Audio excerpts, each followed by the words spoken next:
हर government project, चाहे building हो, road या इंफ्रास्ट्रक्चर, सिर्फ बनाने का काम नहीं होता, उसका कंट्रोल भी एक रिस्पॉन्सिबिलिटी है। इस रूल में लिखा गया है कि वर्क का कंट्रोल सिर्फ एग्जीक्यूशन तक नहीं रुका रहता, बल्कि उसके पूरे लाइफ साइकिल का रिस्पॉन्सिबिलिटी समेट लेता है। रूल नंबर 131 के हिसाब से एडमिनिस्ट्रेटिव कंट्रोल का पहला पार्ट है assumption of full responsibility for construction, maintenance and upkeep. मतलब जिस डिपार्टमेंट के अंदर ये काम आता है वो सिर्फ बनाने तक जिम्मेदार नहीं, बल्कि उसकी मेंटेनेंस और लॉन्ग टर्म कंडीशन का जिम्मा भी लेता है।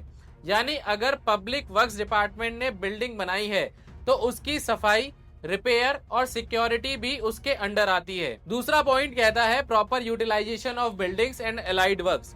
मतलब एसेट बनाने के बाद उसका सही यूज होना जरूरी है। कोई बिल्डिंग या इंफ्रास्ट्रक्चर बन गई तो उसका पर्पसफुल और प्रोडक्टिव यूज होना चाहिए, वो ऐसे ही नहीं पड़ा रहना चाहिए। ये रूल वेस्टफुल एक्सपेंडिचर को रोकता है। और तीसरा point, provision of funds for execution of these functions. मतलब अगर डिपार्टमेंट को कंस्ट्रक्शन और मेंटेनेंस का जिम्मा मिला है तो उसके लिए पैसे का अरेंजमेंट भी वही करेगा। फंड एलोकेशन बिना रिस्पॉन्सिबिलिटी अधूरा है। तो सिंपल शब्दों में रूल नंबर 131 कहता है कि एडमिनिस्ट्रेटिव कंट्रोल सिर्फ अप्रूवल नहीं है, बल्कि कंस्ट्रक्शन, मेंटेनेंस और फंडिंग की पूरी रिस्पॉन्सिबिलिटी है। ये रूल गवर्नमेंट वर्क्स को अकाउंटेबल और एफिशिएंट बनाता है।